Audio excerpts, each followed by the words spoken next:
Hello, and thank you for listening in to CLDF Chatter. To give you a quick overview, CLDF is a national charity which supports families whose child has a childhood liver disease, and as part of the charity we have a young people service which provides support to 11 to 24-year-olds living with a liver condition. The Young People Service has an online group called Hive and Hive Plus on Facebook, which enables members to connect online and share experiences. I am the Young People's Digital Engagement Officer at CLDF, Louise.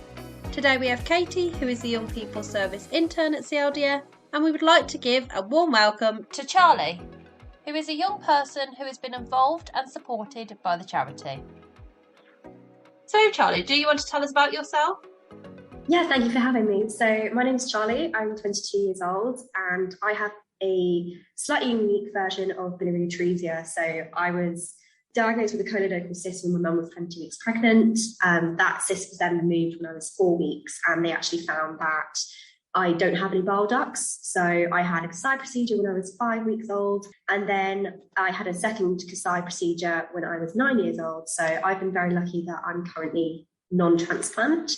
I'm currently at university studying international event management and Italian, and I work part-time at McLaren Racing. Wow. Very big things then for you, isn't it? Yeah, very busy. Yeah, so you've had a Kasai, and that was very young, wasn't it, for you? So how would you describe how that was? I think I was relatively lucky in a way that I've always had my condition. I've grown up knowing about it, knowing a lot of the details regarding it. I was extremely fortunate that by my first birthday, I'd come off all medication, and that was just beyond anything any of the doctors had expected. You know, my parents were given worst case scenarios when I was born. So for the Kasai to not only have been a success, but for it to work for as long as it did, that was a real privilege and being very fortunate. And it helped me understand my condition as I got older, and then meant when things did start going wrong for me, I was quite well adjusted to what it meant and knew what was going to happen and knew what the procedure was. And by this point, we were quite involved with CLDF, so we had that support network in place already, and we had people talking to us and giving us the information and had that connection built. And did family tell you about your medical condition, Charley, from an early age so you could manage it as you got older? Yeah, my family have always been very open with it. They've always told me stories, especially surrounding my scar, because I've got 3 scars across my abdomen. So growing up, they were very noticeable for me, especially as when I was little, we lived in a hot climate, we lived in Cyprus. So it was something that was seen, and it was something my parents spoke about, especially as I have 2 siblings. So I was naturally a little bit different to both of them in regards to needing to go to hospital and needing quite close monitoring. So because of that, my parents have always encouraged to talk to me about it and ask questions and challenge things with them. And they've been very open with what it would be like going into schools, and they've had a very close relationship with when I went to school and that progression throughout my schooling of how can we make this experience as normal but as appropriate for me as possible. And how old are you now, Charley? I'm 22. It's really nice having you on the podcast today, Charley, because obviously with your age, you can tell us about your experience as a young adult with a liver condition. And I think it'd be really nice to explore, obviously, Charley, you being a young adult and what university life has been for you with your condition. So, Katie, do you want to ask Charley some quickfire questions? You're very welcome here today with us.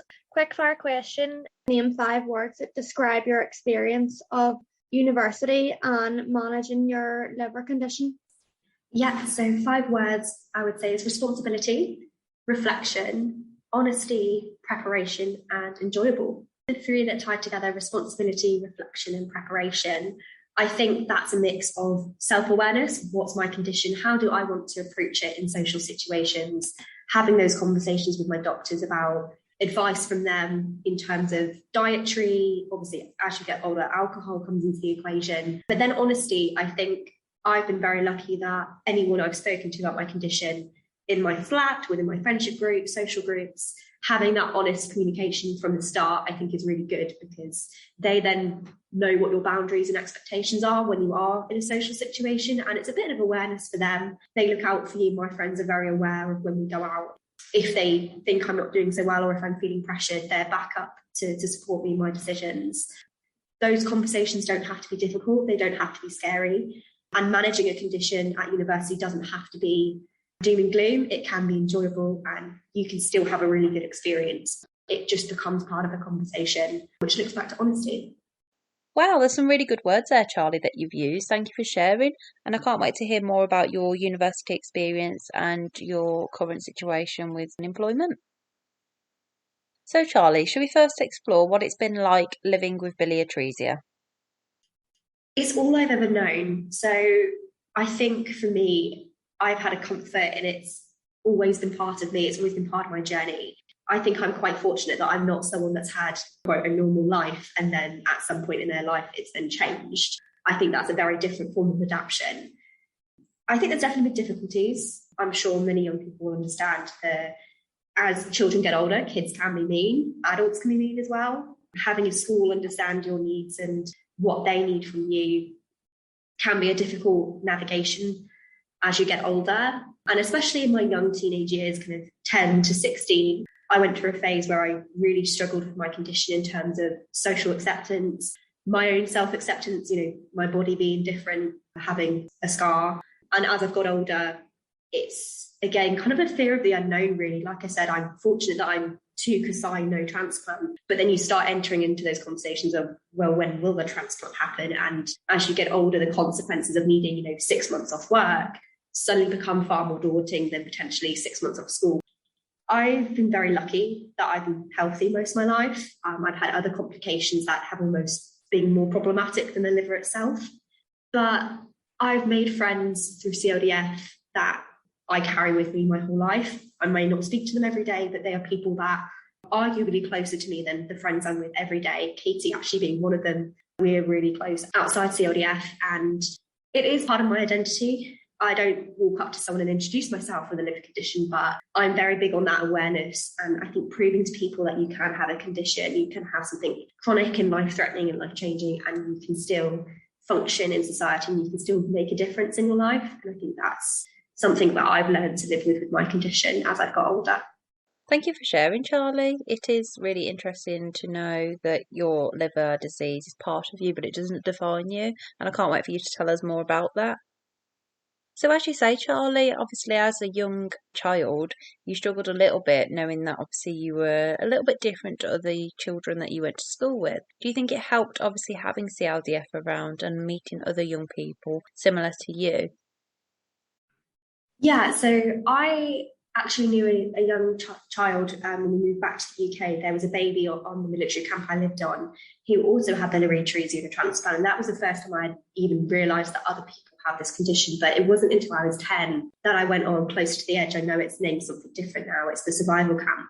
And that was the first time I was involved with other children my age that knew what their condition was and shared that bonding experience. And I then went on to do the very first Talk, Tell, Transform. And that was a really key point because I was a bit younger than the usual age. I was 13, and that was right in the height of my insecurities. And I was suddenly with a group of people that knew exactly what I was going through. They knew exactly what I meant when I said something about the way I felt, which as much as your parents and family and friends try and support you, they just don't get it in the way that the connections you make through CLDF do. And these are people that you can go to with your experience and they can share theirs, even if it's not the same condition, even if it's a different situation, transplant or non-transplant. There's a really good open conversation that you can talk about these things. And it feels less taboo with those people. And that's why the people that I make friends with through CLDF are so critical to me and so important, because these are people that I'm growing up with. I've known these people for longer than most of my friends, and I'm going to continue this journey with them into adulthood. Every challenge we face together, and we support one another through those challenges. So it's a community that is really vital, I think, especially when you're young. It gives you that sense of belonging and that you're not alone. And that's something, as someone with a chronic condition, feeling alone is something that I think is very common and very normal. And it's nice to challenge that and actually give people space to go to. So between you and Katie, do you want to just share how you guys met then? How did you form a friendship? Can't even remember. Yeah, that's it. I can't even remember the first time we met. It was reunion, wasn't it? A Talk, Tell, Transform reunion. Yeah, I think that was it, because one of our other friends had been on the same Close to the Edge as Katie, and I was friends with him, and we then met through a reunion and we just hit it off. Basically, I've stuck together ever since. I've been to see her in Ireland And I've been over there, vice versa, yeah. And it's so lovely to hear about the value of the friendship that's been made through CLDF and how that's helped you throughout your life. Absolutely. I've got a couple of friends that, meeting people through CLDF, I had someone who was very, very special in my life, who still is. When I was first going close to the edge, my parents had to convince me to go. And then suddenly, all of a sudden, CLDF contacted us to say that there was a boy who had a liver condition that lived 40 minutes away from me. And suddenly, again, that realization of not being alone. This is someone that lives in a really close vicinity to me who also has a liver condition. And he also went on to be a very, very close friend of mine. So it's nice to hear, as you've been growing up, you've been able to have those social links, you've been linked in with the charity from an early age. And that has obviously played a massive part in your life. You've been able to make friends who you can really relate to. And it's lovely that you've shared how valued that is between, especially like you and Katie. You've managed to see each other externally from CLDF. And I can just see the importance and value that's added to your life. What experience makes you feel proud of yourself in regards to you and your condition? I think resilience. Like I said, I've had many challenges linked to the liver and also as a byproduct of having a liver condition. I've had a couple of periods medically where I've really struggled, and that's then affected academics and social life. And there's a lot of times where you have to sit there and make a choice about how you're going to continue. And there have been times where I really thought, why me? Why do I have this condition? And every single time, after a bit of my own pity party, I'll then come out of it and decide to keep going. And I'll decide to prove people wrong, or decide that my liver does not just define how my life has to go. Will it affect it? Will it make impacts on it? Absolutely. But I make the choice of what I want to do in my life, and I will adapt to make sure my liver can cope with that. So I think there's not one particular experience that I would say has changed me, but I think just having it with me as I've got older, and that relationship. I almost speak of my liver like it's a separate entity. I say the relationship between me and my liver. When we're one, and it's growing up with that relationship and learning that it is part of you. And I think that resilience and stubbornness and that drive to continue, it affects more than just my liver. It's my work ethic, my ability to adapt to new situations, my friendship groups. It drives you in a way that sets you apart from someone else. And I think that's something to be proud of. And it's something that I don't think I would have, or at least not to this extent, if I didn't have a liver condition. Yeah, Charley, completely. It gives you so many different skills and experiences that other young people just haven't even come close to. And that's something to be really proud of and use as you go into adult life. So, Charley, it'd be really interesting to know what your future goals are and your future career goals are. Future goals and careers. So I danced for 10 years originally, actually, and that was going to be my career path. But unfortunately, around the time that I was going to go into it professionally, I got sick, and then I had a couple of residual injuries that just got a bit worse. So I took the time when I decided that dance wasn't going to work for me. I got an office job, and it made me grow up a lot. And it was during COVID. So like a lot of people, it gave me the ability to reflect on my life. I've always known that media, marketing, events, PR has been something I've been interested in. It's always something I've had a bit of a talent for, I would say. And I've always loved cars. My gramps and my dad both have classic cars. I've grown up loving, Top Gear and Grand Tour and watching all those things, talking to my dad about cars, wanting to learn to drive because that was the next big thing, and then going into motor racing. And it was something I did with my family, and then eventually I started to enjoy. So during COVID, I realised, why not do that?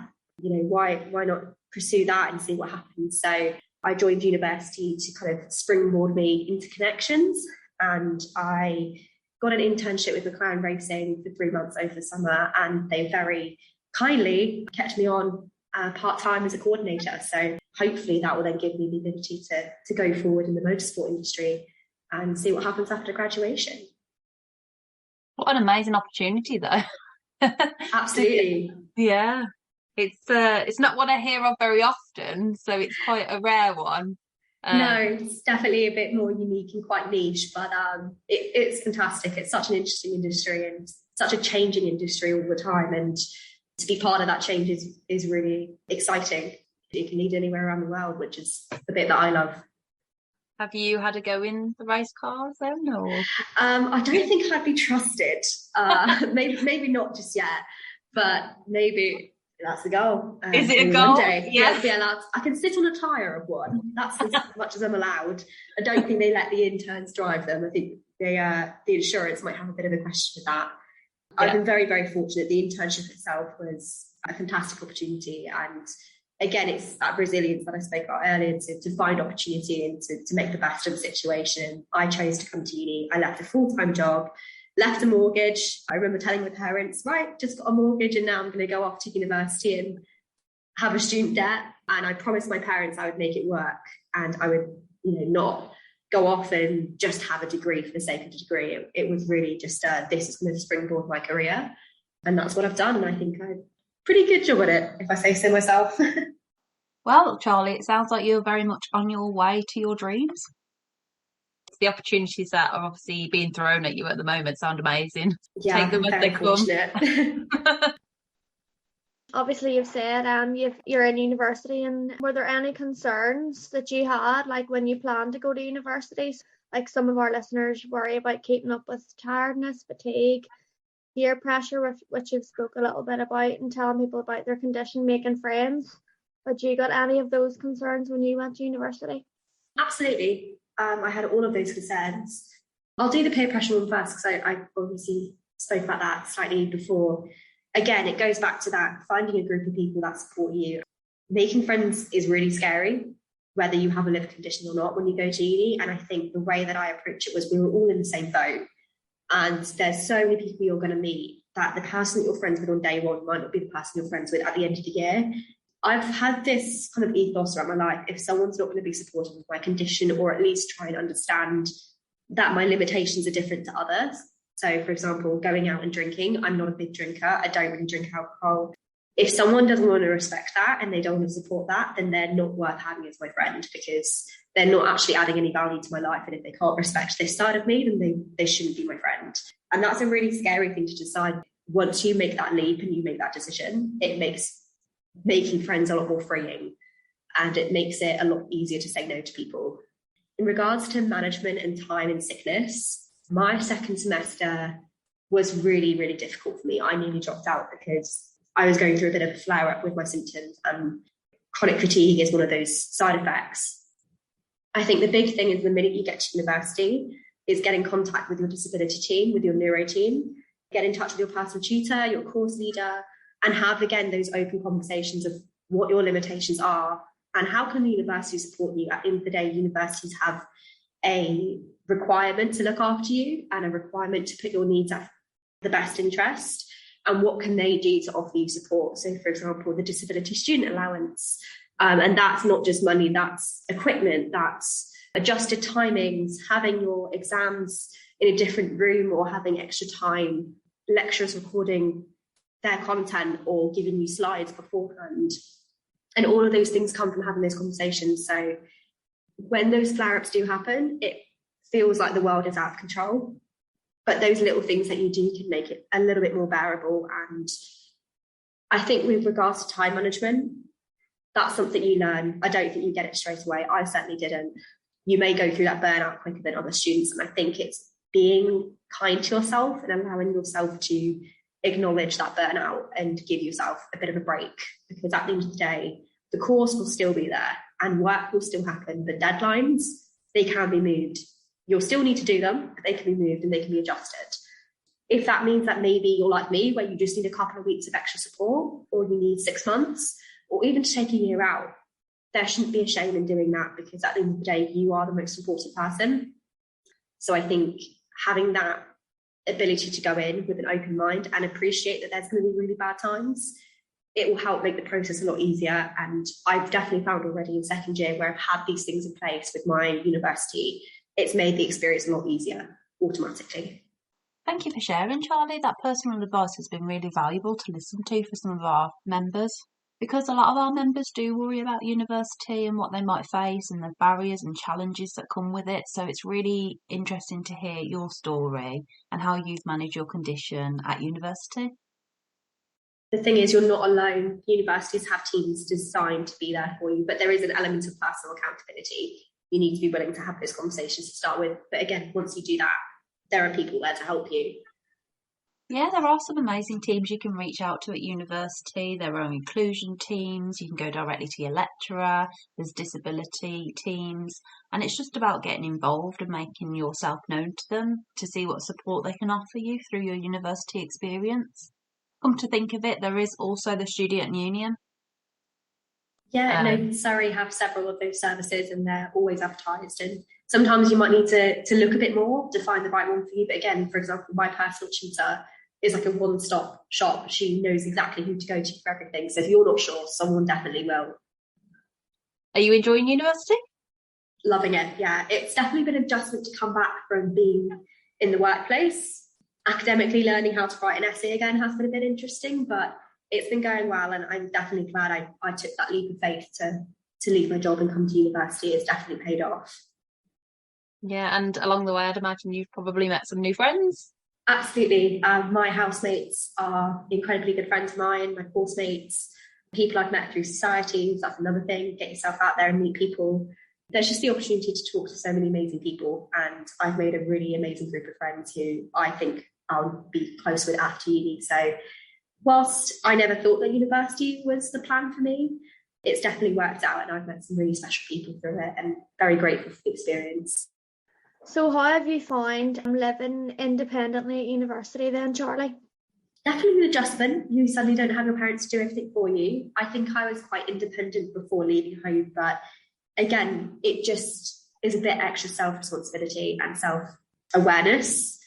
Doing things on time, making sure your diary is managed. It's not just doing your university work, it's doing your washing, it's making sure you're eating properly. And that's a really big thing. I know that my doctors and I had when I was 18 and first thinking of moving away. Diet was a big thing we spoke about, because with my liver condition, fibre absorption and things, the types of diets that some university students have aren't the most desirable. So for me, food and diet and making sure I'm cooking properly was a big thing that I spoke about. Again, the kind of social side, allowing yourself to have a social life, but knowing when you need to pull back a bit and give yourself time as well, I think is really important, to have your alone time and connect back with family. It makes you grow up, that's for sure, and that's more of generalised. I think anyone going to university, you're suddenly responsible for bills, living with strangers, and the pros and cons that come with that environment, and managing that as a whole. But you do learn as you go along. I'm now in a house with 3 other girls, and we get on really well, and we've got a way that works. Yes, because it can be quite hard sharing, can't it, sometimes? Especially when you've got to share the cleaning. Yeah, definitely. The cleaning schedule is like my ultimate number one in a house, is have a cleaning schedule, because if you don't, no one will do it. Yeah, university is a great experience, and you've got friends for life in the flatmates that you are usually paired with. You do make a really good bond with them. Do you find that you are cooking meals together and enjoying those special moments when you've got time with one another? I think it depends on where people are. 2 of my housemates are midwives, so they've got quite scattered timings. We do like cooking together. We've done a house Christmas in my flat last year when I was in Halls. I cooked a full Christmas dinner in a tiny oven, which I was very proud of, and dessert. And we fully plan on doing that in my new house this year. So times like that, doing those group moments, and every couple of months as a flat, we would get dinner together or get takeout together and sit and chat and enjoy that environment. And I think it's something you don't realise you'll miss at uni, is when you're cooking on your own and then suddenly you have the opportunity to cook with everyone and have almost like a family meal. They're really special moments. And some of my favourite memories of my flat last year was our flat Christmas. I was going to say, it sounds lovely. I'm sitting here going, oh, shall we come? Oh, it was great. Because I cooked, I didn't have to do the washing up. That was even better. Oh, that's a good deal, that is, isn't it? Yeah. Absolutely. So you say you're working at McLaren, so you've managed to keep a job there. What was it like when you were applying for work there and applying for other jobs? Yeah, so when I first was 18, I kind of left the dance world. I got a job in an office and I was then promoted in that role. I was there for a couple of years and then I came to uni after that, and then I've done the process for my internship with McLaren, which then led to my current role. So I've done it a few times. I've worked for quite a few employers now. I've done the whole HR thing a couple of times, and I'm only now just starting to get comfortable with it. It's something that is a learning process, especially when you have additional needs. It can make the process a bit tricky, and you don't always know where you stand with things. So it's been a learning curve. I bet it has. So how do you find working with your liver condition? A bit like school, there's good and bad times. I've had a couple of flare-ups during my work history, not necessarily just in my current role. And again, it's about self-management, and I've been very fortunate that for the most part, I've had very good employers who have been very understanding. I've had managers that have taken the time to understand what my condition means. I have had a couple of bad experiences where it put me off and maybe things weren't dealt with in the way they should have. But again, that comes through learning. Jobs are a bit more tricky because it's not necessarily like friendship groups where if you don't like it, you can just drop and leave. Usually with work, there's a couple more strings attached, financial kind of living dependencies. But I definitely don't think there's any job in the world that's worth staying if you're not treated well and if they don't understand your condition. But I've just been very fortunate that I'm in a position now where the people I've dealt with have been very, very kind and they care, and they've got good HR policies in place that mean it is a bit more flexible.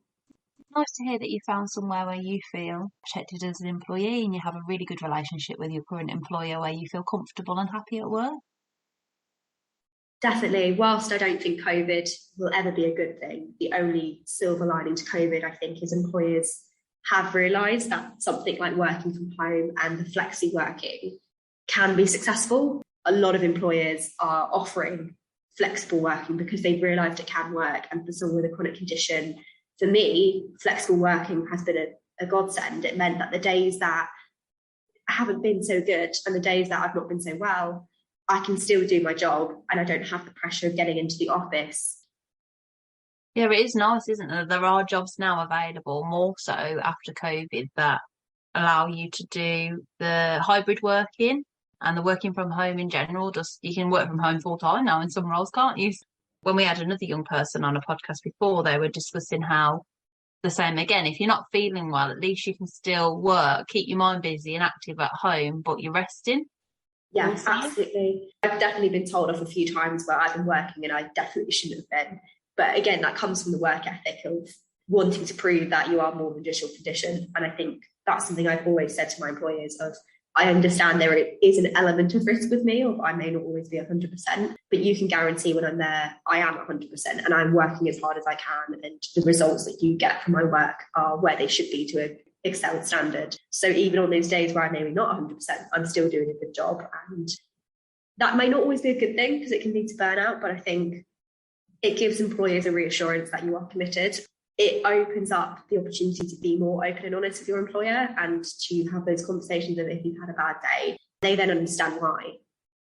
Yeah, Charlie, I can see that you are determined and you have a drive, but it is important to recognise if you are sick, obviously, you are entitled to sick days. And for those that are listening, that's what your contracts are there for. Charlie, can you share any experience of when you've had to phone in sick and how was that taken?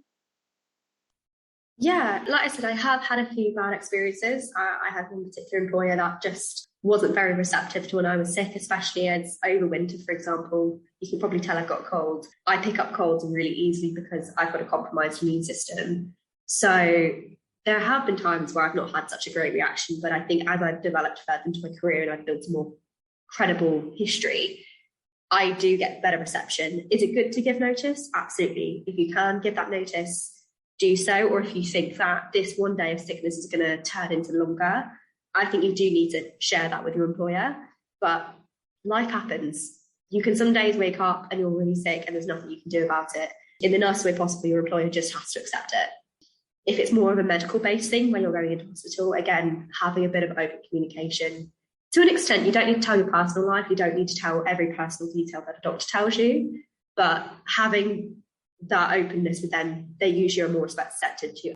I've had employers in the past go, right, just work when you can and then remake your hours up next week.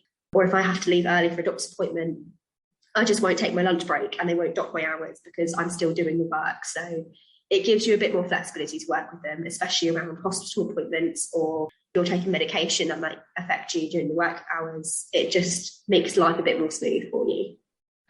That's some really good insight into what your experience has been like and some really good top tips for the listeners. So did you tell your potential employers at interview stage about your condition? So I've actually done both. When I first entered the workplace a couple of years ago, I would never tell anyone until I'd had a job offer, because in my mind, once you have the job offer, they can't take it away from you without giving a reason why. And if it's because of your medical condition, that's breaking the law. Some people would argue that's not a good thing. That's being dishonest, because employers can't be honest with you if they can support your needs. But for me, because I'd had a few bad experiences where I had issues when I declared that I had a medical condition, I just wanted that protection. As I've got older and learned to navigate the world a bit better, and with COVID as well, I think I am a bit more open. So my McLaren internship was through a recruitment agency called Creative Access, and it was designed and open to people from minority groups, whether that was racial, religious, socioeconomic, but also disability. And that was classed within the minorities. That's why I felt safe to say in my opening stages of the application that I did have a liver condition. And I would say now I'm a bit more open with employers, because I would say to anyone looking to get a job, look at the company's HR policies and their diversity policies. That will give you a very good insight into how they view disability and how they can support you. I would now not apply to a company if I can see that their practices aren't very supportive, or if they have nothing on it at all. I'd be less willing to declare that I have a liver condition. Whereas if I can see a company is doing the right things, I'd be more willing to. And if I was to get feedback that didn't quite sit right with me, if the interview went really well, but they're saying I messed every answer up, I'd be more willing to push about whether there was a slightly more unconscious bias behind that. Again, I think flexible working is challenging this idea that if you have a disability or a medical condition, you're not a safe worker, you're not a safe employee, you're not a good employee. I think we are breaking that taboo now. I certainly have a point to prove when I go to an employer. If I work for them, yes, I have a medical condition. There's going to be times where it affects my working, but you can be rest assured that I'm going to work 10 times harder than someone else. And I've gained a reputation where they know I will work hard. And so therefore I'm a lot safer in making those applications and being honest in the recruitment process. Thank you for sharing, Charley. Sorry, long answer. No, it's good to hear. It's making that conscious choice, isn't it, as you do your research about a company. But it just goes to show, regardless what medical condition you have, it doesn't impact how, much effort you're going to put into a role, does it? You have the drive, you have the motivation to work within the companies that you've applied for. That is the bigger picture. That's what they're wanting in an employee, isn't it? I think also I've learned the hard way. I've not always had good employers. I have had a couple where they've not been great, and that can really give you a view of what the workplace is like. And I think I would encourage anyone that has had a bad experience to know that not every employer and not every person in the world will be like that. If you are in a situation where someone in the workplace or the employer themselves don't have a good company culture towards you, there are ways around it. There are unions out there that can help you. There's advice lines. There's charities and sources out there, and most employees have anonymous form of feedback, so you can always go to that as well. So in your current role with McLaren, how do you find working there with your liver condition? Are your colleagues in management understanding of that? Yeah, obviously any company you need to work hard, but especially with a company like McLaren where there is a very high standard in the work and they expect you to be up to that standard. So in terms of my career, it's challenging. I'm working on things that make me push myself as a young professional. And that can sometimes be really difficult when you have a chronic condition because your body can't always keep up. So again, it comes back to that time management and those discussions of, okay, right, today I'm going to be at home and then tomorrow I'll be in the office, or the other way around. I've had days where I've said to my colleagues, I'm going to work from home tomorrow. I'm not being 100%. And they've been really open to that. As long as you get the job done, I've been very lucky that my management and my colleagues have all asked me questions. So when I first got to know them, like I said before, I don't introduce myself and say I've got a liver condition. It's something that happens naturally in conversation as you get closer to your colleagues, and that's when I would bring it up. They've all asked questions. They've all wanted to understand what it means. A bit of education so that they understand, because they can't help you if they don't know how. And in terms, they have a really good HR policy. They've got a really big push on diversity within their workforce. So that means that you do have those protections in place, even though I've got to work to a high standard and those hours can vary. And events as an industry itself is very demanding. It's learning how I can adapt to it, and that adaptation and putting it into my work if I know that I won't meet a deadline or knowing that I'm going to struggle with something, it's being willing to ask for help and be open to what the help is. Utilising HR and what they can do to support you, a bit like university and going to the diversity team. Go to your HR department or go to your manager and go, how can I be helped? And they've all been really good with me. And I've had a really lovely experience with them. And what was your general reaction when you do speak to your colleagues about it? 9 times out of 10 people just are interested. They either don't realise I have one to start with, or if they do realise, they have a respect for you and they can respect that you've gone through something that most people haven't and you've come out of it the other side. And like I said, my life definitely hasn't been perfect the whole time. I've had some really, really difficult struggles. When you share that with people, I think they then suddenly understand you a bit more and they understand why you are the way you are. They can give you a bit of breathing room around that. At least it's nice to hear that you have had those colleagues that have been really supportive and understanding towards you. And I guess that means quite a lot to yourself in the workplace. So Charley, throughout your journey, what have you learned that you feel would be great advice for others to hear? I think the journey is not always going to be smooth. There's going to be days that you're very accepting of your condition and the condition's well managed, and there are going to be days where the condition isn't managed and maybe you're looking at some difficult decisions. And I think my biggest advice is that everything does come to pass. Life does continue on. Those tough times can feel like they're going to last forever, but I can promise you they won't. And life really is what you make of it. If you decide to let the difficult times win and be sad all the time and feel like the world owes you a favour, you're going to really struggle to get through. Whereas if you make that decision to acknowledge the difficult times, but understand that you made the choice to keep going, it makes life so much easier. Also, the fears and the anger and the difficult thoughts you have about your condition, they are really normal, and you will one day find a balance. It might not be today, it might not be tomorrow, but one day you will wake up and you'll understand. You will have that relationship with your liver where you can respect it and understand and appreciate that it's part of you. As you go through life, things will change. I'm now entering early adulthood with my condition, so I'm now facing a lot of unknowns with what is it like to be an adult with a childhood condition.